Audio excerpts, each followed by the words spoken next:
Hey, welcome back to Photographer Life Check. I'm Chrissy. I'm Chrissy, your host, and today I have a very exceptional guest with me. It's the Professor, Courtney Coles. It's me. Oh, I should have I was like, yeah, it's fine. Play the recording. I'm like, I know. I should have an air horn, honestly. your I need neighbor's an air good horn again. button for every time I do this. You great. Oh my gosh, thank y'all so much for coming back. Courtney, thank you for coming back. I thought about it a couple times, like, should we be honest or not? But Always. this is a re-recording. And I want to tell y'all, the first version of this conversation was so perfect and so beautiful. But in being a podcast, we had some technical difficulties. And it's honestly something I'm proud of. Like, look at us. We're a real life podcast going through the motions. But I am a little sad because our first conversation was so beautiful. But I have no doubt that today will also be the same. Because Courtney, you are so excellent and smart and creative. And I love, love, love your work. I love you. But this episode is going to be a little different. Okay. So there's a thing I do where it's like, well, for one, Photographer Life Check, I started to explain because I realized a couple episodes ago that, like, I never explained. Photographer Life Check is literally just a real life check-in. It could be what you're doing specifically in your career, how you feel in the moment, whatever. But I think now I want to do a little test and start off with photographer fit checks. Oh yeah, you did it at the beginning, so it's like, oh, here we go. Right, just like, what we doing, what we wearing. That's amazing. So normally I've made like a whole video of like what I'm wearing on my way to a set, just to show like the photographer fit check. And so I don't want to have folks like stand up and like move around or anything like that. So you can just point out like one thing you're wearing that you really like. It could be clothes, glasses, jewelry, whatever. And we'll just talk about it a little bit. So photographer fit check, do you want to go first? Yes. So these are brand new glasses. Cute. I got them at the end of February or beginning of February. My prescription, I feel like my optometrist is just like, hey, it's just a slight little change. Do you really want to? It's like, yes, let's lean into me having eyes who are like, come on, kid. Okay. But my entire life, I've been told that I've been like a small percentage of people my age who have farsighted, whatever. And I'm like, does that make me special? Yes. Farsighted. Like, yay, farsighted. See more clearly from afar, right? Yeah. Because I'm pretty sure, yeah, okay, I'm nearsighted. Yeah. And so for me, it's like, what's it like to, see things? Right? Do you know your prescription? Gosh, I should know, but I do know I have astigmatism that's like really bad in my left eye, and then like I'm slowly getting in my right eye, which I feel like just comes with age. I'm 35. This is making me put two and two together. My prescription is a negative 4.75, and in both eyes, I'm a negative 4. But I'm nearsighted. I also have an astigmatism. So I'm wondering if when you're farsighted, your prescription is positive because you would need the opposite. I never thought about that before. I definitely don't need bifocals, but like my prescription's pretty thin, so I can get away with like if I want to. Yeah, you might be like plus, and then whatever number you are. Positive. I don't know. Just clicked. Yeah, but for me, like glasses, and then I bought this shirt. It's a Levi's shirt from Target because I was teaching one day, and I've been leaning into wearing bodysuits to work because the whole thing is I can't do it. And so I was wearing this brand new bodysuit that I was like so proud of. It was brown and looked great on me. Yeah. And I walked around my apartment with it on. It was like totally good. Tell me why I get to school and the entire thing is unbuttoned. I'm like, oh, maybe I just didn't like properly what. No, it just straight up unbuttoned. And so I had to wear my leather jacket zipped up. And then I was like, I can't do this. And I drove to a nearby Target and like bought it. And look, that's the safety shirt.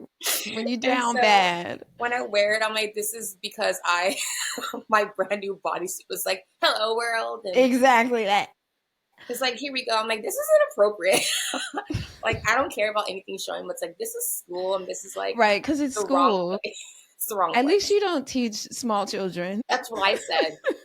Because, like, Lord knows, I wouldn't have caught it and then be like, Mrs. Coles. I'm like, oh my God. Oh, right. And be like, my bunch of parents emailing me. It's like, I'm sorry. It happens, but also I understand you being mad at me. Right. Photographer check for me. This shirt I have on is from Blacker the Berry Juicery Ooh. It's really cute. And I wore it today because it's Women's Month. And the back of the shirt is a Tupac quote. Oh hell yeah. Oh hell yeah. Yes, yes, yes. It's this quote, what is it? I forgot what it We says. all come from women. Yeah, it came from a woman, got a name from a woman, and I came from a woman. So shout out to women on this Women's History Month. We'll only be interviewing women all month, and I'm very excited about that. So now we can jump into the photographer life check of it all. How are you feeling? Something incredible happening in your life or your career? Anything in between? I'm feeling groovy, feeling good. I like groovy. As of last Wednesday, I am having a solo show sometime this Oh year, shit! and like my brain is Yes! like, what? Congrats! That's so And tight. I'm trying my best to like, because I downplay everything, so I make jokes of everything. But I'm Mm, like, okay, that's cute and all, but like, it is okay to straight up be like, this is happening, like, and so it's bananas.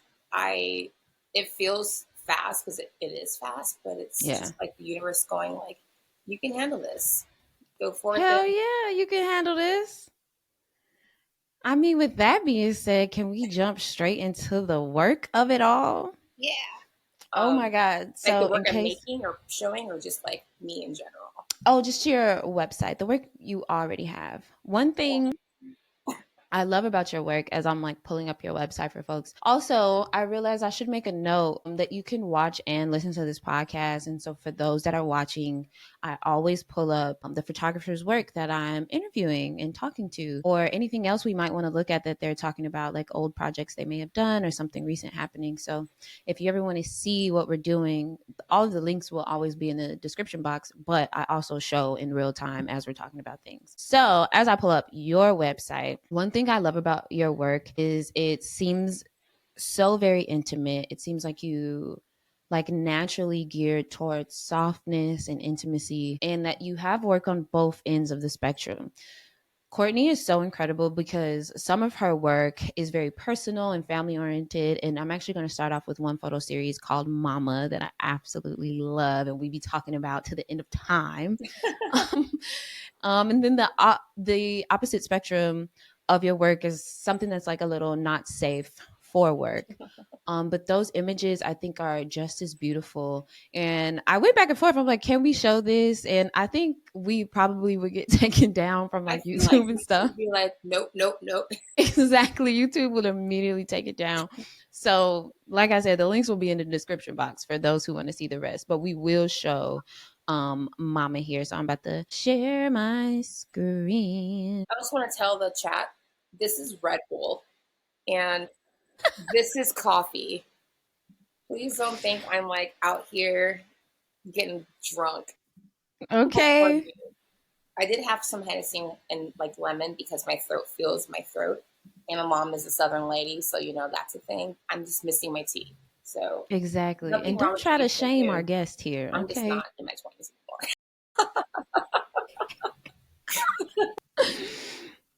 Okay, boom. So we just pulled up Momma on your website.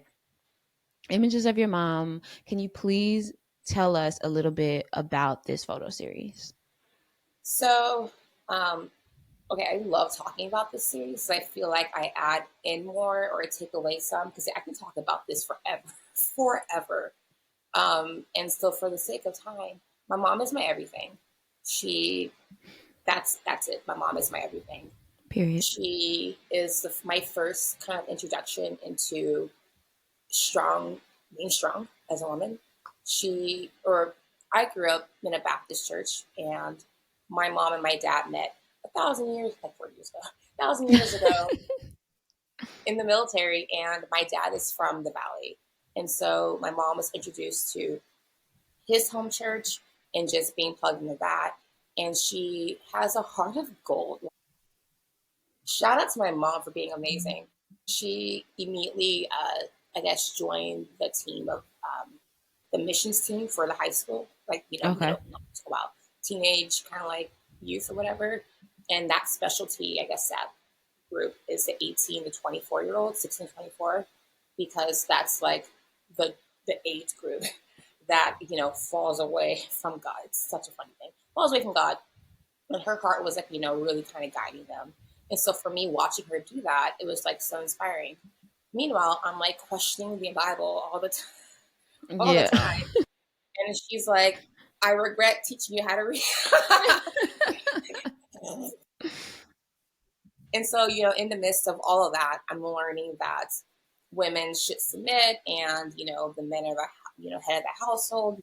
In my family, my mom pursued my dad. My mom, like, was kind of like, not the head, but like my mom was my point of, it was a whole thing where it's like, the church is saying one thing, but like my house is doing this. Right. We're And so living having another that thing. as like the foundation, she was my, inspiration to pretty much just live a beautiful, soft, amazing life, and having all these things, happen and pray for it. And here we are. She has been sick my entire life. And by sick, I mean she has diabetes. It runs in the family. She was in an accident when she was 5 months pregnant with me. And I should make a joke of this, but I can't stop. So she was 5 months pregnant with me, and the accident happened. And I stopped kicking. Like, she thought she had lost me. And she was terrified to tell my dad. And I guess when she was about to do it, I started kicking. So I told her, so you're telling me since I was 5 months in the womb, I was driving you nuts? And she was like, yes. Literally. So that's the thing. But when she got really, really sick, she needed to have, or, she got really sick, was forced to early retirement. And that was rough because my dad at the time was off in, I think, Iraq. I don't know, I think military. And Okay. so she's pretty much a single mom of 3 teenagers while she's going through menopause. And 2007, just graduated high school, just got my first film camera, so I was like, really serious about photography. And she was in the hospital after her first surgery. And it's so weird to see your like super strong mom like laid up in the hospital bed, like just Absolutely. nothing. And so I knew that if I didn't bring my camera, I would purposely forget it, because like, why would I want to remember this? And that was the very first time I started like actively photographing her. And it was my way of hanging out with her without really saying I'm hanging out with her. Because when I was a teenager, I was perfect and I never drove her nuts. It was great. Obviously. And so like, why would I ever be mean to my mom and like talk back to her? Like, what? I'm the golden Literally, child. that never happened. And so instead of being like, sorry, mom, I just started, doing that. And in the midst of all that, I fell in love with her more because she was always the older mom. She had us when she was 30, or she had me at 36, 37. Always the older mom. And me being mouthy, my parents not really checking that because they wanted me to be my own person. People would definitely be like, is that your grandma? And I knew what they meant. And so what I would do is like, that's not my grandma, that's my mom. And even like with like around her, it's like, my poor mom. I'm like, she's not my grandma, she's my mom. And so she taught us, to pretty much have our own everything before we were to get, mixed up with anyone else. So like, have your own money, have your own car, have your own everything.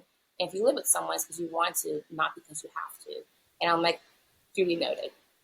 And so women of a certain age are like, not like desired. And to me, since she was so much older, I always admired the way she carried herself and still carries herself, even though she's still very sick. There's just something so beautiful and powerful in someone not having the mobility they used to, but still having a lot of faith in like God. And it's, to me, it's just like, what? If I were you, I'd be like, well, but she's still here, praying and being a very intense but beautiful and amazing woman. Sometimes I'm mad at her, so I'll like block her, but it's never for I longer than like mean, a couple of hours.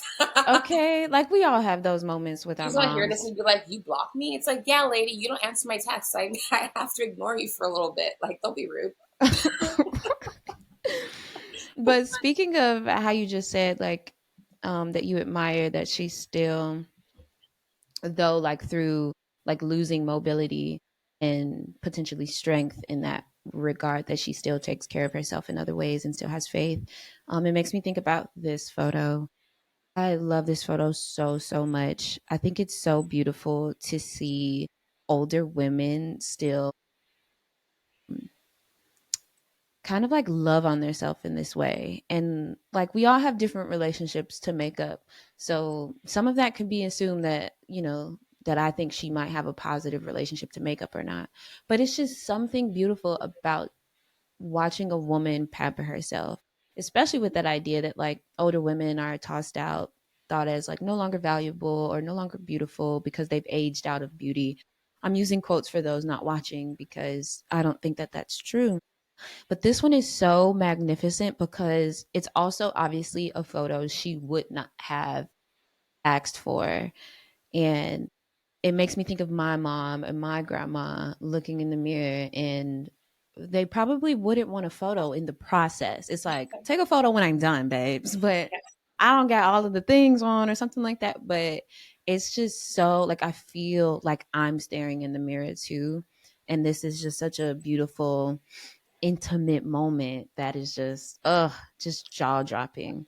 There's I another one spent based so off. many years just like sitting and watching her get. That was my favorite thing growing up, like sitting on the toilet and like watching her get ready for work or watching I her get feel ready for like for you're becoming your mom's historian or something. Like it I love seems her. so cool the way you document her.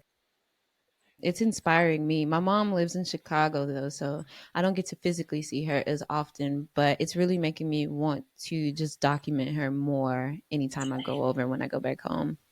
Do it, do it, do it. This one I also love because similarly, it's just, if we're looking at it plainly, it's just a lady doing her hair.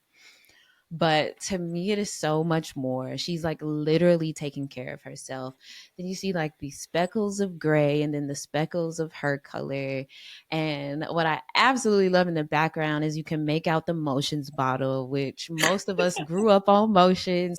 And also with that, like, I don't know if you were part of this era, girl, but the natural hair, like from 2009, 2010, the natural hair movement really did a number on us. Oh my We god. started using all these different products when Motions never did us wrong. I don't know Blue why I stayed Magic away from never it. did us It's like, wrong. girl, why'd you leave what was working before you started perming your hair? Literally. Mazzani never did me wrong. Cream of Nature never did me wrong. And they Go all smelled back. amazing. Like, Exactly. Our hair was growing fine, whatever, whatever. But in particular, like outside of like the beauty of how I think the photo is composed and lit and feels natural and like lifestyle, I think the way you've learned to capture your mom sounds and feels and looks like a love letter in itself without you having to explain any part of it. I'm gonna cry. And I just stand this project so hard. It's so beautiful. Uh, yeah. And I'm She's also glad you got one of her smiling too. yeah, So she's the pretty. people's mom. It got to the point where she definitely like everything we saw she consents to, and that goes across the board. I always make sure I can show a photo, and then if I have opportunity to show it again, I'll like check in with people like, hey, how do you Mm. feel about this? And when I was working on my thesis, it got to like my graduate school thesis, it got to the point where I really was seeking answers to questions, and in order to do that I really needed like heavy consent from her. And she was always just kind of like throwing out there, like subtly, like, you always get photos of me not like doing this. And it's like, okay, mom, what do you want? Right. And I realized in order to, get what I wanted, I needed to meet her halfway to get what she wanted. And so for every kind of, pose, whatever photograph I was getting, I gave her opportunity to kind of, cheese in the camera because that we're talking. Yeah. And I love that you brought up that old photo of her like in the mirror doing her makeup because I went back and we remade that photo in 2018. Oh. And like it's hilarious to look back at it because I'm natural haired out, like wearing this floral bodysuit, jumpsuit thing because I'm trying to be like more traditionally feminine. And she's like putting on her wig and like looking also super duper feminine. And the newer one, I have green short hair and I'm wearing like a cropped shirt and like high waisted pants, and she's wearing just like Oh. her, mom suit, like the like shirt pants suit. and we looked Oh, like cute. ourselves. Like there was no like actual playing up who we were. Mm-hmm. And having the two of them existing, it's like, wow, the fact that this is a thing. And so yeah, I had to meet her halfway for the first time. Like, fine, mom, like we can we can do this. And then it kind of pushed me to really understand that truly women of a quote unquote certain age don't want to be photographed without their makeup on. Like, don't want to be photographed in their house dress or their bonnet or whatever. Mm-hmm. And so to help them feel beautiful in their way, it's to let them do the thing. Because to me, I think the most beautiful moments are the ones where she is doing her hair and like not fully dressed, because that's what she looks like to me every single day. Yeah. And also, I feel like it's important to have just like those in between moments in a family album. And so it all just comes from seeing. I creepily, but like not creepily. I observe, I stare, and I like watch Yeah. how the light hits people in a certain way. I feel like that's what makes a photographer for real. I mean, maybe a certain kind of photographer, but I think we found our ways here because we are people that like to observe. Yeah, I guess sometimes it could come off a little creepy, I suppose. But you know something? I kind of forget because my eyesight is so bad that like other people can see. So I'm like, you can see me staring at you? Like that's crazy. I was like, that's obnoxious and embarrassing for you No, specifically. literally, like why would you do that? Like, don't perceive me perceiving you. Like, what? No. What? But I also love because it just sounds like that's a particular way that you kind of foster safety with her then. And I think, I don't know, I think sometimes when we shoot our family, we could be a little pushy because they're our family. And so it's like, come on, like, let's just take this photo, like, let's go right now, like, speed it up or something like that. But I really appreciate how like gentle you are with her in this process and that you have been. I mean, you've been documenting her for years. That's really cool. Yeah, to me, I'm a pretty patient with everyone but myself. um, with photography, to me, it's a collaborative thing. It's an energy exchange. Mm. And if I walk into a room just like frazzled, I set the mood for what's going to happen. And even though if I'm like on an assignment and I only have like a certain amount of time to do something, I try at least to have like 5 or so minutes with the person I'm photographing, just so we get to know each other on a personal, human level. Hmm. There's something, like, not to toot my own horn, but there's something about me that people are okay with just like exhaling with. And Yeah, too, I can't too. teach that. I wish I could teach. Here's how you walk into a room and a complete stranger is like, okay, this person is just chill. It's chill. Yeah. And I definitely do. I show people photos in real time when I'm using digital because I want them Mm. to see what's going on. Yeah. And because it's their face, like, sure, it's my name, my byline, whatever, but it's their face. I want them to be happy with how they look. Yeah. And the first thing I learned because my background's in journalism, for journalism. And so before I transferred to art school, and I still talk to this day, my first photojournalism teacher mentioned in like our first class was never show them your photo because the one you love will be the one they say no to. And to me, it was Mm. like, but I want them to like, I Right. I want want them to them to like love their it too. face. And so I was like, oh no, I'm breaking all the rules, but also, But also, no, I completely feel that. I think I grew into where you are in my relationship to showing people my work. When I first started, I was just so nervous and so scared that I didn't want to show people what I was shooting. And I recognized that that was doing a disservice to them. Even if afterward they're like, "Oh my god, I love everything. This is so cool." It was still doing a disservice to like fostering the moment that would have made them even more comfortable. And then what I have noticed still throughout my career is that sometimes people are being so vulnerable with us when they allow us to photograph them, and that sometimes someone's critique of the photo is actually them critiquing themselves because of an insecure that they are seeing that you don't think is an insecurity or that you don't think is there's anything wrong with it. And I maintain that I have never photographed an ugly person. I don't think anybody is ugly. And people be saying, like, that's crazy. Like, oh, it's all just preferences. But, like, and I don't know, it sounds so head ass, but I really be seeing like beauty in everybody. Like, I'll be like, yo, and maybe in those moments like you described, like, yo, the way the light is just hitting you right now is so beautiful, blah, blah, blah. And like maybe it's just this moment. But yeah, it's just such a delicate relationship to have, even with people that are regularly being photographed. They are being so honest with you in that moment, at least in the moments that I've shared. When I'm showing them the photo or they're looking on the monitor, they're like, oh, girl, I don't know. Can we do this because blah, blah, blah, blah, blah. And it's just like, don't you see the beautiful photo Like, that's it's right here, like the way your hair is doing this and yada yada. there? Like, that's why I can't do commercial. Like, I mean, I don't want to knock any future editors who who are like listening to this, watching this. She But can do commercial for sure. She can do like, commercial. I can do it all.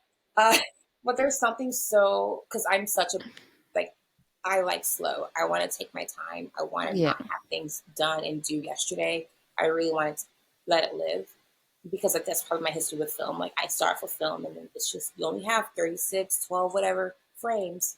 But I do use digital. I use it because I love getting paid. But Period. but it's a whole thing where I love to take my time with someone, and I think that makes them feel more comfortable with just like doing that with me. Yeah. And there's some, I mean, yeah, like we were both saying, it's an energy exchange. It's very vulnerable to have someone look at you and you're looking at them, and it's just like shared kind of like dance. And because photography is, the history of photography is pretty violent. Like we're shooting someone, Yeah. I'm taking this, and it's like, and so for me, it's like for you to sit in front of my lens, that's you showing some kind of trust. Because as big energy I am, it still feels weird when someone I don't know wants to photograph me. It's like, can we talk first? Can Right. we talk first? Like parties are different because you're at a party, you understand what's going to happen, but there's something about me wanting to sit in front of someone's lens, and that's me saying, I trust you, and I know you trust me. And everyone I photograph that you see places, with the exception of like, assignments, they're all my friends, they're crushes, they're Mm-hmm. people I like know, Yeah. because it's just like, I don't know, you're a stranger. You're a stranger. Yeah. Definitely have had people who I've never met via friends who will like, a friend will recommend me photograph someone. And for me, it's like, okay, they've been vetted by me, Yeah. the person I love. But there's something beautiful about seeing how, I don't want to out this person. I'm gonna do it anyways. Okay. Like there's, because like speaking in abstracts is so difficult, but I don't Mm-hmm. remember the photographer or what magazine it was, but it was right when Olivia Rodrigo was like blowing up, Okay. and she was everywhere on every like magazine cover and all of that. And I'm like, yes, yes, yes. I too was moody at 18. This is so good. This is so good. I love Olivia Rodrigo, but she had, or there are multiple magazines in one week that like, showed off their cover or their story or something.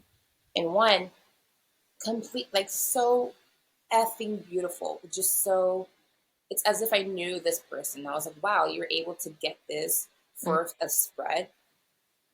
And I know you probably had like 5 minutes with this person, but you're able to do Right. that. And then the next magazine feature, she looked so stiff and so just like not comfortable. And I'm gonna say it. The people in front of our lens are feeding off our energy. And like if someone feels comfortable with you, whether they're famous or they're not, they're gonna like exhale a little bit Yeah. and whatever. And I think that comes from like, if you see this person being like, I stop and go, all right, let's shake it out. Is there Yeah. anything you want to put on music wise or whatever? And then like, I'll talk to them as I'm photographing them to kind of get them to do that. And so it's so bananas that in the same week we have this very beautiful, comfortable, still highly stylized like image or series, and then another one just being like, and it's like, Right.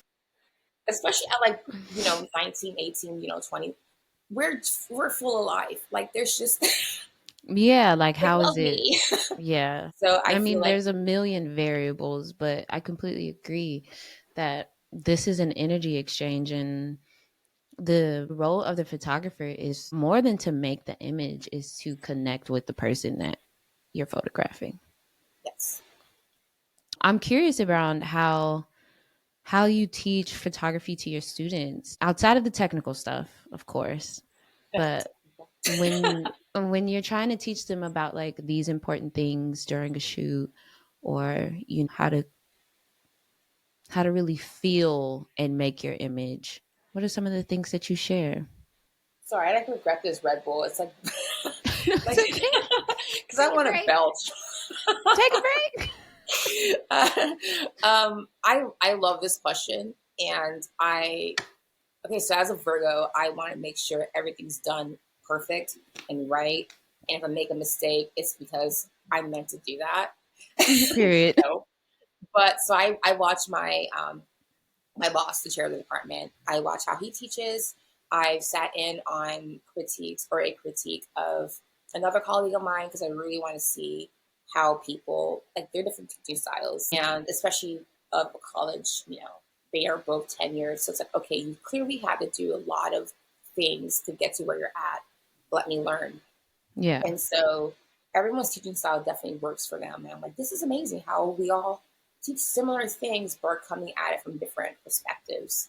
And I teach the way I would have loved to be taught. I mean, I definitely have been taught the way I'm doing it, but I was thinking of ways that how did I receive information of what I'm doing, and what did I like and what did I not like, and technical stuff aside, because that's technical. I Mm. teach my students to photograph what they feel. Like, of course, you're gonna have to like know your depth of field, and your shutter speed, and how to get things to look right for your exposure. But essentially, do what feels right, and then we'll put language to it later.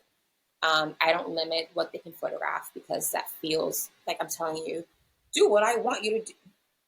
Right, right, right. And so I definitely have like self-portrait assignments because I think that's just what we all do across the board. But I really push them, or I really encourage them to kind of like find their, line of like, I'm terrified, and like either meet that line or step behind a little bit to kind of, go there. Yeah. And I always talk about myself because I feel like students don't want to listen to someone who they think never made a mistake. It's like, listen, guys, Mm. you can't bullshit a bullshitter, and you cannot out stubborn me. So I'm letting you know from experience. Here's what here's what's happened. Here's what I've done, and here are actual examples of things that really pushed me out of my comfort zone to be here. And so, if you want to, you can follow suit. If not, at least you have an idea that I'm not full of shit. Okay. And so I I show them my work because I was definitely bullied by a class to have an actual lecture on Mm. myself. Like, not just a little, they wanted a lecture. So I was like, They a said, group let's of talk about 21-year-olds you. are like forcing me to be open. Like, how dare you guys? And so, and I usually wait until like the end of the semester to do so. Mm. And my boss told me, he's like, oh no, I talk about myself like first class. So they know what's going on. I'm like, oh, here I am waiting Right. for you to stay. And so it comes down to really kind of like thinking about baby Courtney and what she really wished people really spent more time on, which was like, Mm. the personal, what they do, like why they do what they do, and like what makes them qualified to quote unquote teach this class. Yeah, it's just straight up just being real with them and having them meet me where they're at, because even though I have the MFA and like I'm the adult in the room, Yeah. I'm learning from them too. There are a lot of things that I don't see because I'm not in their world anymore. Like, I'm not 21. I don't know what's going on, and I don't want to be in their Yeah. world. But there's things happening within the field and the culture that they can bring into the space where I'm like, oh, that's interesting. A couple of weeks ago, a student figured out another way to roll their film on a reel. And I was like, what the hell? I have been doing Mm. it this other way for like 14 years. And so it's like, I encourage them to not be afraid to tell me when things are easier or when I'm wrong. I let them know, guys, as I'm talking, I'm forgetting what I'm saying. So if it doesn't make sense, Literally. step in and call me out. I hope that makes sense. But yeah, it's straight up take your time. Yeah, take your time, because you can't rush photography, especially with film. You can't rush anything. And so I really do encourage them to look within their communities, within themselves. I encourage them that if their first language isn't English, they don't have to speak English. They don't have to write their statement in English. They present their project and we will enter it the way we're meant to. I That's let them dope. know that not everyone is their audience, that like we can look at the work and we are probably not the audience, and to let that be okay. So like, let it That's be so okay. dope. That's a really And beautiful approach. one student, I love, I love all my students. When he Yeah. walked in, like I was his first professor. He just graduated high school, and he was like, "I know you said not to, translate anything or explain our culture, but I'm gonna do it anyway." And I'm like, "Yes, yes."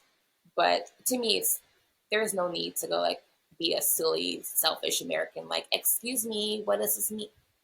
I'll Yeah. Google it. I'll Yeah. take notes It's and look it up myself and teach myself how to do it or how to read into it. especially imagining, I don't know the demographic of your students, but you having students where English might not be their first language. They're probably Black, brown students in your classrooms that come from cultures that are not necessarily the prominent culture in America, but are prominent cultures. And I think it's beautiful to reinforce that you don't have to explain yourself all the time. Like, if that's the method in which you want to present this work, cool. You can have multiple translations on a thing, tight. But if that's your approach, because otherwise, if we have something in Spanish and it's really only for Spanish speakers, Spanish readers, babes, it's not for you. And you need to sit with that as the consumer to be like, why do I want to force somebody to open up their world to me? They would Like, have why did do I that from feel the jump. entitled to know everything when it's like, if they wanted me to know, they'd let me know. And it kind of Dare helps I me think. say you're an incredible professor? My God. I mean, don't get me wrong. There are days where I'm like, am I doing do I make sense? Am I actually making an impact? Because students do laugh and all that in my class, and they do pay attention, but compared to the other classes I've sat in, it's like, how are y'all so quiet Right. in, in this class? But in my class, it's like mayhem, but they are still churning out really good work. And when I was putting together my portfolio for, because I'm applying to tenure positions, putting together my portfolio of student work, I'm looking back and I'm like, okay, I need to stop feeling like I'm not doing anything, because they are clearly making work that terrifies them. Mm, And of course, I notice it as the semester goes on. But looking at student work where they're in different classes, different places in life, but yet the work is still saying the exact same thing, it's like a mirror of my own practice. And for me, it's like, come on.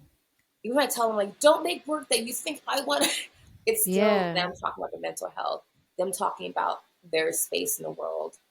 And it's so inspiring to have people come to my rooms, my class, and feel safe enough to like do that, no matter Mm-hmm. what age they are. It's to me, it's bananas. I genuinely don't know how I do it.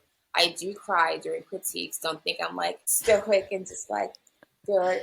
And I trigger myself every every assignment where I'm like, this is a basic depth of field assignment, and here I am crying. What? I mean, you're seeing I think something that's very special about being a professor or maybe a mentor, even, is like you're seeing in real time your impact on someone's life. And that feels very rare and sweet and precious. And especially like you're watching them maybe from their first project to their fifth, where you're like, bro, like you have developed and grown your eye and your artistry I'm so like, do you much. want Like, my job? Like, dang, like you for are. real, that has to be so fascinating and like rewarding that of course you're crying, girl.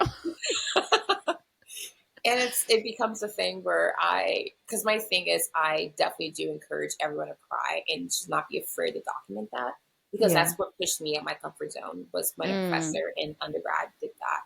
And because I never want anyone to see me cry, I'm okay with talking about crying, but like for you to mm, see me cry, no, I'd rather be the goofball, I'd rather do whatever.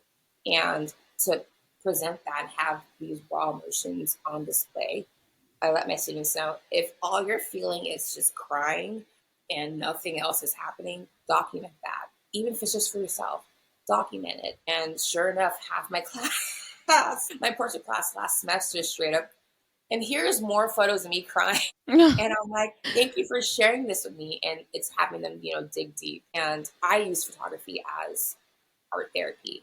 And I want to be an art therapist, but I don't want to go back to school for 20,000 years. So what I do is I try making my class assignments. There you Of go. course, while hitting the objectives that you're supposed to hit, I make that into like, how can I do this in a way that gets me up there to be qualified? But it really is seeing it in real, like you said, in real time, watching them grow and watching the ideas kind of turn their heads and seeing the end goal, for them, but like not telling them, but just kind of encouraging them to, hey, whatever you're feeling, awesome. Don't think yourself out of it. My biggest rule, my main rule is don't overthink.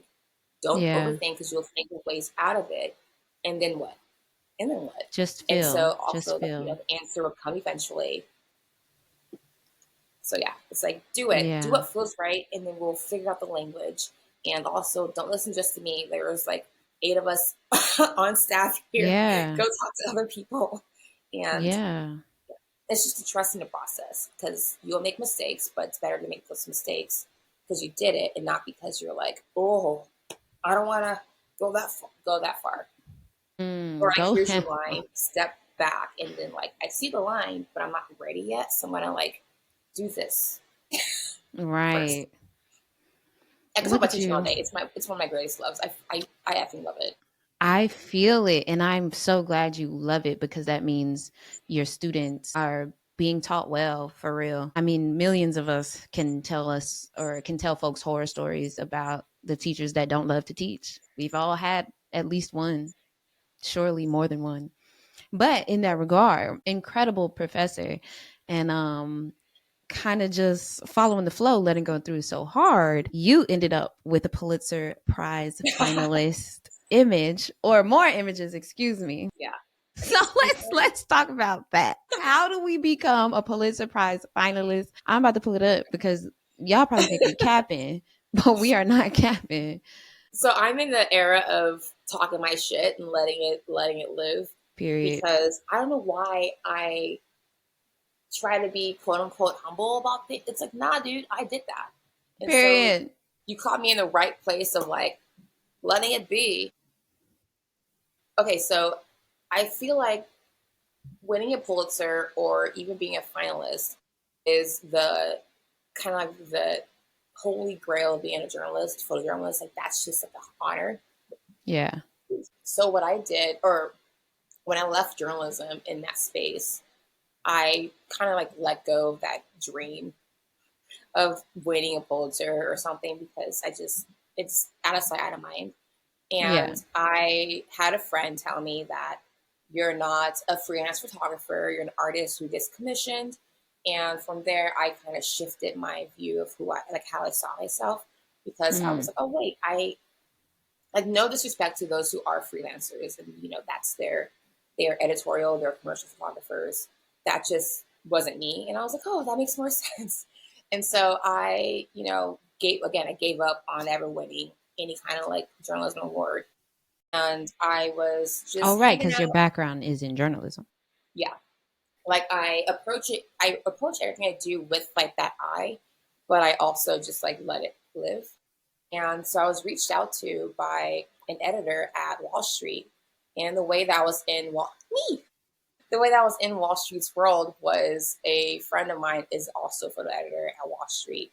And this was around the time where I was getting a lot of spam calls. So I put that little, silent spam calls on and I let it live. And wait, before you go, should we click into this one where your work will be? Okay. Continue. Sorry. Oh, she was so sweet. She sent my name to another editor. And I'm at work. I'm getting a bunch of calls, like being silenced from like a number. And then I got a voicemail from said number. And I was like, why are these spammers leaving my messages? Right. And I listened. And it's the editor from Wall Street. And I was like, oh my God. So I called him back and he asked me if I was available sometime that week. And that was the first one. It was to photograph Danya. And I was like, yeah, I'm available. And the thing with journalism, they want you ready the day before yesterday. They don't want they don't want you to like Man. they think it's like you got to do it. And so I was like, thank God I don't really have any other word. And so I asked my boss if I can have time off. And as I'm thinking of this story I'm photographing or this portrait I'm going to make, in my head I was like, this feels like a really historic and important thing because it was about the Tulsa massacre, and I knew about it because I Black. But my brain was just like, okay, this is the 100th year of all of this, and we're photographing these things. This feels important, but my brain did not think Pulitzer. It just felt like, oh, historical thing you're documenting. And then I photographed, I think another thing, maybe it's two, another thing. And again, I'm thinking, this is ramping up. This is, and again, he's telling me about the package and how they're putting it together. And I think the first kind of series was announced Memorial Day weekend. So it was my parents' birthday weekend. And when it came out, I was like, Mom, look at this. And then again, forgot about it. And I'm like, oh, there's another one. Forgot about it. Fast forward a year, I'm tagged in the story on Instagram. And I thought it was the editor like leaving Wall Street to go someplace else because, editors post their like best of and like, thank you so-and-so for the opportunity to do this story with this publication. And no, that was not what the post was about, being a Pulitzer finalist. And I was like, girl. No, and so what I did was went back to the beginning of his story, and sure enough, he's posting all these, I think 1, 2, 3, 4, 5, 6 stories. And I was like, and he's tagging all the writers, all the photographers, and in my brain, I'm at work and I'm looking at my phone like, what the actual fuck? Literally. I turn around to my boss, or I Google it to make sure it's real. And I'm like, okay, that's a thing that happened. And I'm like, what does finalist? It just means that you are okay, like, right. What exactly does this mean? You're like second place or whatever, because I think we shared with another publication.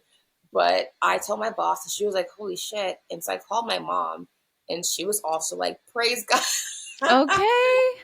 And so I sat with it for a bit, and my brain was like, okay, it's not my Pulitzer, it's from, it's a package, but still it's like the Wall Street 2021.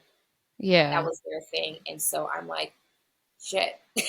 Girl, you're still a finalist. So, these 2 were yours, right? The 2 at the top? Yes. Because there's that other image that I really want to show, but I didn't see. Yeah. Is it in this one? I think she was a portrait of her great granddaughter. Portrait of her, and it was just, so that's Danya. I think it's another story. Okay. Maybe, I think it's, Jack and Daisy. You think it's this one? Okay. And she was so sweet. I spent maybe this one. An hour and a half with her. There we go. That's me. So beautiful. And I brought a sheet. I mean, no, I keep like blankets and sheets in my car because like beach, you never know when you go to the beach. Okay. And yeah, she was such a sweet woman and reminded me a lot of my mom. It's a blessing to ever photograph Black women. Like for me, it's just, wow, thank you for having me to do this, and to have them trust me in that space with them, and also in their home. There she goes. Her nails all done, looking all good. Come on, just so beautiful. And yeah, and also I have this thing where and it's just me, I'm probably limiting myself getting hired places, but I'm always just so hyper aware of editors flying people in places. And so the fact that they had photographers from Oklahoma, from Tulsa, photographing things in Tulsa, I was like, oh, y'all are taking this serious. Yeah, this is not just beautiful. Hey, so-and-so in like Georgia, can we fly you out to? It's like, oh no, who is in Oklahoma? Who's in the surrounding areas who can do this? And the fact that I live in LA and these 2 women were in LA, it made sense. But again, like I never thought. So here I am, not a journalist. Man, Pulitzer finalist. Like I said, this link will be in the description box. I know a lot of the girls have not gone to Pulitzer.org before. But No, today's the day to do it because Professor Courtney Coles got a couple of them images in there. like dang all that what? That was me. Okay.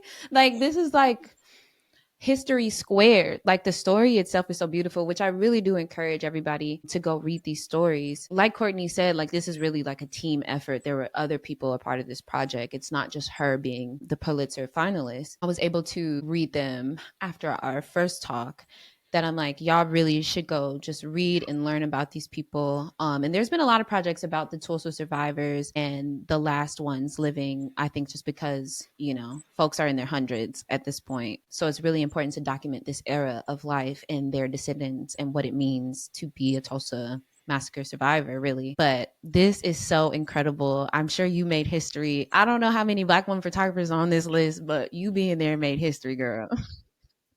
Y'all too can be a mouthy kid growing up to doing all the things you didn't think you do, but you did anyway. Okay, and did it. Well, beautiful. Okay, so before we jump into our next segment, let's take a break. Today's episode is brought to you by Art House, the first Black-owned film lab in the city of Los Angeles. All my photography homies love Art House because they specialize in C41, black and white, E6, and ECN2 processing for both 35 millimeter and medium format film, all while using a custom-built cinema scanner to get you those stunning movie quality stills. So go pick up and drop off a roll at their new location in Chinatown and check them out at arthousefilmlab.com or arthousefilmlab on IG and tell them we sent you. So I have a new segment that I think is really cool. Hopefully everyone else does too. I want to call this segment Photographs Not Taken. I got this idea from a book I read called Photographs Not Taken. But it was really cool. It's a collection of photographers' essays where they talk about the photos that are just living in their mind that they never actually took but are right there. And as photographers, I feel like we do that all the time. We take pictures mentally that we wish we could have taken. We just didn't have our camera on us. We didn't feel comfortable enough, like whatever the case may be. I just want to shout out my homie Caleb Altman, who gave me this book because I was like, this idea, we were just having a deep conversation about photographs and making them. And he was just like, you should read this book. And I loved it. It's just so many accounts from other photographers and it's beautiful. I feel like I'm in the photos. So Yes. I would love to know one of your favorite photographs you didn't take. I think because I'm working on my solo show, I'm thinking of just like the direction my work is going. And I don't know if it's a moment I was in or if it's just what I'm envisioning for photos. But I think I wrote it down. It's too far.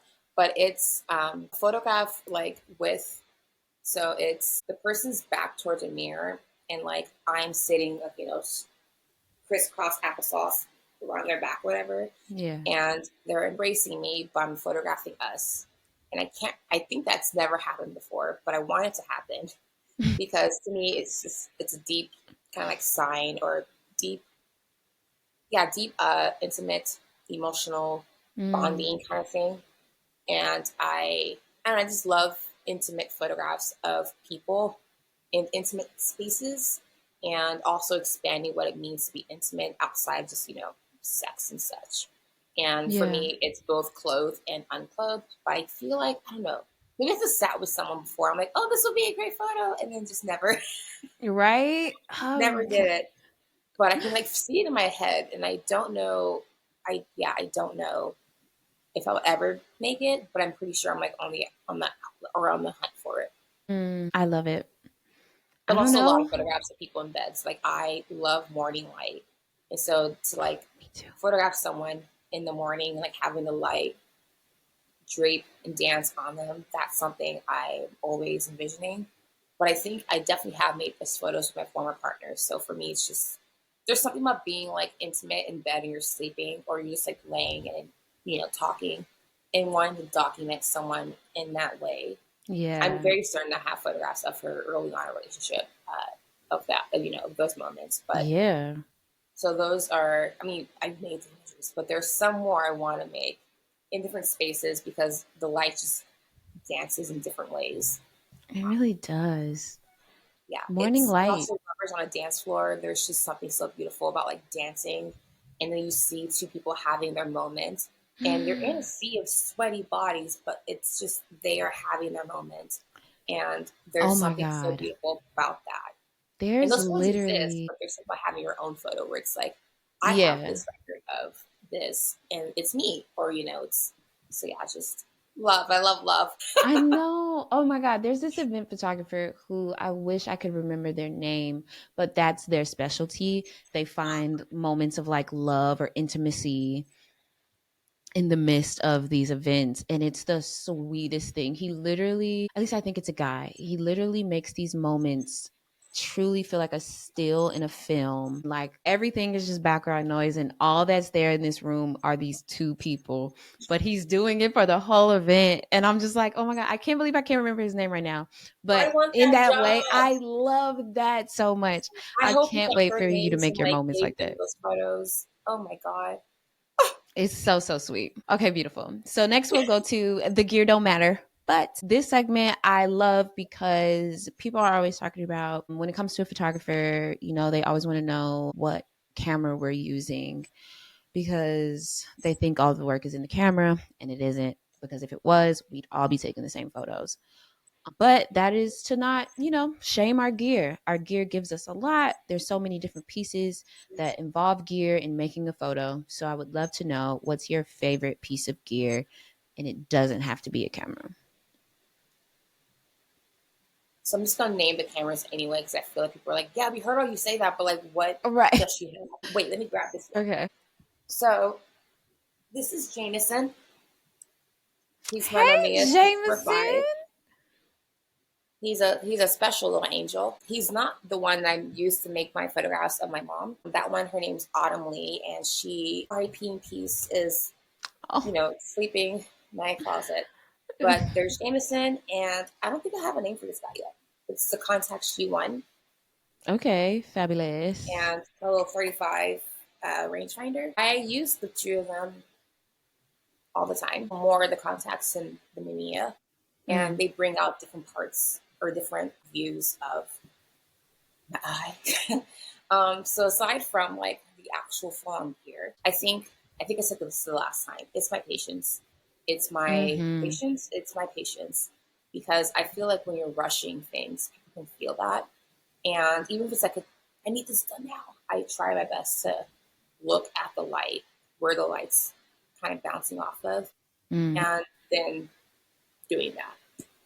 And recording it, and also my love of I keep calling it dancing because I'm really obsessed with like calling it light dancing and bodies dancing and all that. Mm. But it's just observing how bodies move throughout a space.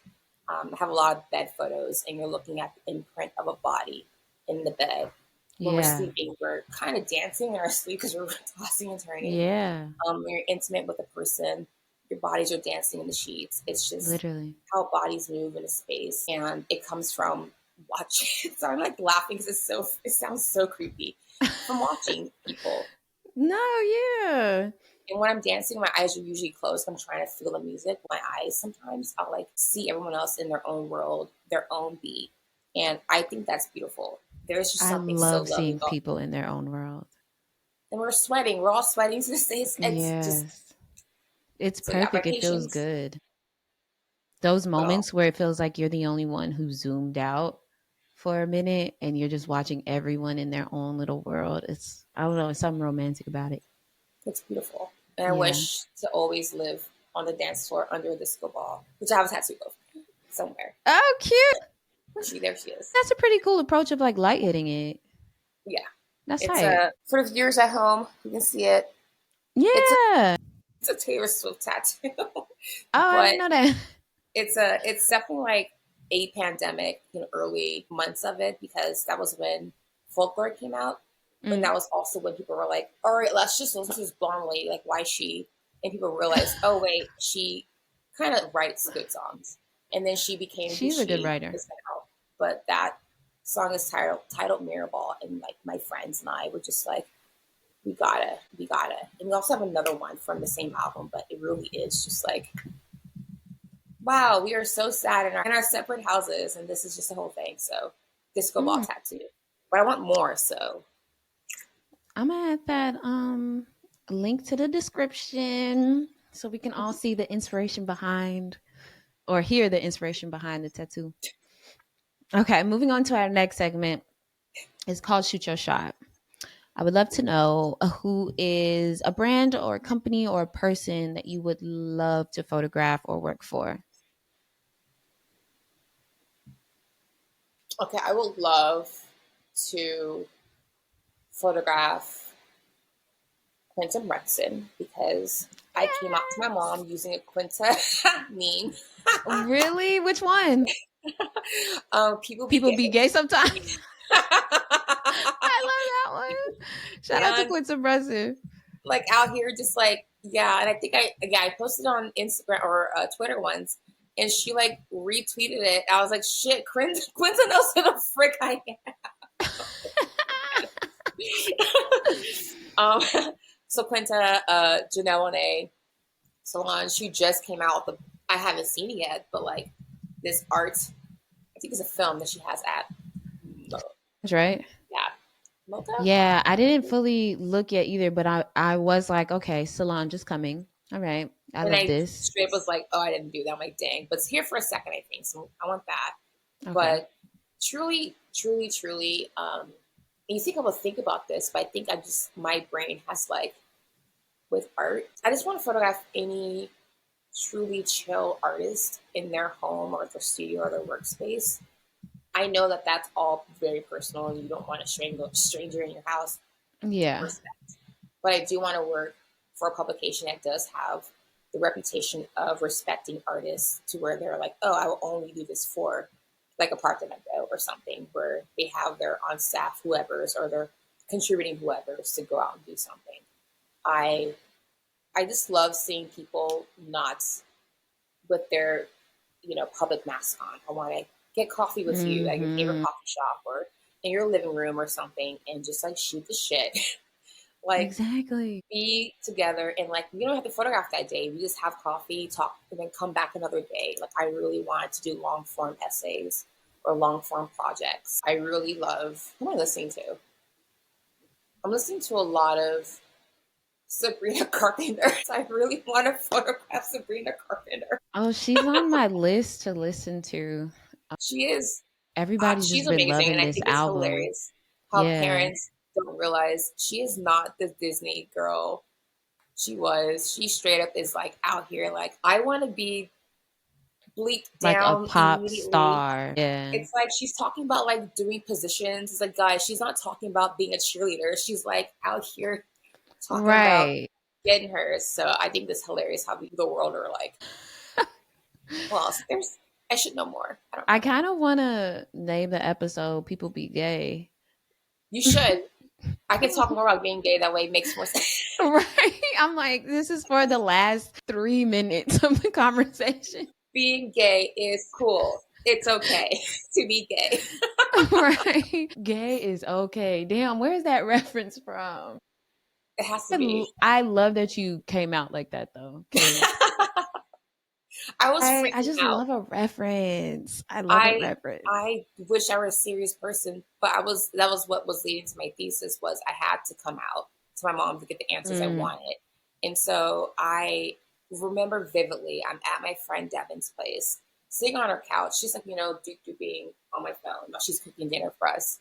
And this was back when I was getting texts from Twitter when, you get tagged or whatever. And so I was getting, update, like when it was like 4040404. Yeah. Oh like my God. And so I'm getting like an update. Your contact jewel codes, this out of my dox my mom. is, join Twitter. They're following you. And then she immediately sends me a text. Why does your Twitter bio say gay film photographer? And I'm looking at my phone and I'm just like, all the blood just like drained. And I'm like, Devin, look. And then she's like, congrats. I'm like, no, that is not how I want. I'm like, what do I say? She's like, just tell her. And I was like, I'm going to send her a meme. And so I wanted to like send her the like caution sign that said like, I'm gay, I'm gay, I'm gay. I'm like, no, that's not it. And so I like remember Quinta. So I just sent her He will be gay. And mind you, my mom does not text back fast. Like I'll ask her, wait for dinner. I'm out. Oh, so you were sweating. Like, My like God. she won't say anything, but then automatically she responds back with like, what does that mean? And I'm like, you don't ever text me immediately. You just leave me on red, woman. And so I'm like, it means I'm gay, mom, not how I wanted to come out, but here you But go. here we are. And so she didn't respond. Like there's nothing. And I was like, oh my God. And so I texted my sister, hey, is mom awake? She said, yes. I'm like, what is mom doing? So she's on her, she's on her tablet. And I'm like, this woman is ignoring me. And I told my Yeah. sister, she's like, well, yay, congratulations, yay. And I was like, that's not what I wanted. Right. And so she didn't talk to me for 3 days. And I told my, Yeah. advisors at CalArts, and I felt so just like shit. It turned out because our schedules were like opposite. Like when I will leave for school, she's sleeping. When I will come home, she's awake, but I'm tired. And she was Yeah. just waiting for me to come talk to her. And so here I am, like, Mm. my mom and dad hate me. They're going to steal me. I Right. have anywhere else to go. I can't live in my studio. Dramatic. And then I realized further on that it wasn't homophobia that my parents were like moving through. It Mm. was more of like, I don't know how to protect you. Like protecting you as a black Mm. woman is one thing, but like protecting you as a gay black woman, it's like to them it's a foreign thing. And Mm-hmm. also being boomers, my mom being from the South and all that. And like truly wanting me to be safe. Like what I thought was like, you're being homophobic. I was like, stop, let's look at Yeah. this. She's saying, I want you to be happy. I wish it were with, man, not because she like wants me to like conform, but more so Mm. like the safety issue. Like It we know would you can handle like your own, but that like idea that like your so life would be easier. and so I'm like, okay, because I think I called her out on it once. I'm like, that's homophobic. And I heard in her Yeah. voice she was stammering to figure out like that's not what I meant, that's not what I meant. And I was like, oh wait, Courtney, your mom is really saying like, no, no, no, no, I support whatever you want to do with your life. I just wish it were this, and not because she like wants me. It's like, oh shit. Yeah. Yeah, it's those moments where we gotta like remember that our parents, just got here too. This their first time on the Like she's rodeo. 71, and she understands. Like, when I tell her things, of course she'll switch her verbiage because she'll say things. I'm like, oop, we don't say that, and she's like, but Yeah. when I came up, it's like, okay, so it's the equivalent of saying the N word, but like not that level. She's like, okay, we are. That is Right. not. And And I'm like, wow, sometimes that all was. you gotta do is provide that context. And then so she was like, 'cause she definitely asked me like, what does LGBTQ stand for? And I told her. And I'm like, the fact that she's like, I saw it on like CNN or something. Like She was she putting in knows the it too. Like effort. the Yeah. thing is, like my mom is not new here. I think she just wants to start a conversation with me. But she's very supportive. But to me, it's like I have to humble myself and not be like out here to end things. Like, oh wait, she's Yeah. literally from the country. She's trying her best to really kind of like learn, not just for us, for me, but like how can I protect you? And there's honestly, mom, I know you're listening and watching. You can't. I'm Hey so sorry. mom. Like I made you cry when I was like, you're 5 months pregnant with me, and now I'm 35. I'm not gonna make you cry again. Right. I'm trying to use But up. I love her. Yeah, she's the people's mom. So if y'all need a mom, you know Oh, where to find me. that's She'll so hug you. sweet. She'll text you. She'll send you like Bible memes, like "Good morning," yada yada yada. God, That's so sweet. Shout out to Mama Coles. We love you. Friend of the we show, love Mama you. Coles. Like, come on, guys, let's just give it up to the people's mom. Oh my gosh, Courtney, thank you so much for today. I'm so happy we got to redo it and learn even more about you. The conversation wasn't the same as the first time, But and I'm yeah, glad I we love went your deeper. energy. It's I been love good. yours. It's Yay. been fun. And I think the last time we spoke, I was like definitely having like allergy fits. So it feels good that Mm. all I have are burp fits from my Red Bull. The rain is doing a lot for me today too. I feel very calm Oh and yeah. cozy and warm. And after this, I'm gonna put on my big house sweater. Oh yeah. I almost And put mine on. I'm like, no, no, Courtney, don't do all right, that. I'll, But I am I'll wearing wait my till the fabulous episode's Chloe over. pajamas, or not pajamas, freaking Exactly. bummy. So like after this, I'm like, all right, hard pants off, soft pants on. Literally. So please tell the people where you would like to be found. Is it in the middle of a dance floor under a crystal ball? Absolutely. So find the disco ball. I'm literally probably directly in the middle of it, just like Muna's song, What I Want. You can find me on the good old Instagram at Kearney Flakes. You can find me on Twitter, but I think it's private because I do be talking shit about nothing. That's Kearney Flakes as well. My website is courtneycoles.com. I should probably update it, but it's there. I'm on LinkedIn. You got like those job opportunities to be a 10-year professor. But yeah, in the real world, at a coffee shop, probably. Don't think I'm ignoring you. I straight up can't see. Right, literally. It's like tunnel vision. If I'm like walking through a crowd, I'm going through a mission. I'm not like, you have to like be waving and saying my name for me to like actually. So I'm very approachable. Like, don't let the like, no, I'm a goofy goober. I have my butt tattooed on me. Like, I'm not serious. And it's like 42069. Like, I'm not a serious person. Like, there's not. Oh, Well, since I'm here, it's like it's not drugs, but like it's a film canister with my last name. Oh my god! And it's 420 ISO and 69 exposures. You funny as hell. I love this. And then my bed, and then my butt again. That's Shout out so to cool. Katie Diamond, my artist. But wait, what's their name? I can put them in the description like too. the letter K and the letter D. Diamond at Comic Ground Studios for literally just all these are done sober. Like I have these ideas. I'm like, yo, Katie, you want to do this? No, that's raw as like, fuck. Yeah. So I like that a lot. So like, why put Kodak on me? Why just put Kohl's? So hello, that's hard. Thanks. That feels like a really big testament of self-love too. I'm into it. I have a lot of tattoos of me. I have this one. And I have this one. And then I have Daffy Duck looking in the mirror. And it's you. Oh, I know that one. That's cute. Oh my god, you have the coolest tattoos. So thank you, Katie. Shout out to Katie. We gonna get her Instagram in the description box too, so all the other girls can be as cool as you. But thank you so much. Oh my god, Chrissy, this is amazing. Girl, thank you. I'm so happy. The world. Yeah, thank y'all for listening. This is so beautiful. So happy to have you. Please follow us at Photographer Life Check everywhere you get your podcasts, on YouTube, Spotify, Apple, Instagram, Photographer Life Check. Yeah, see you on the next episode. Have a good shoot. Thank you.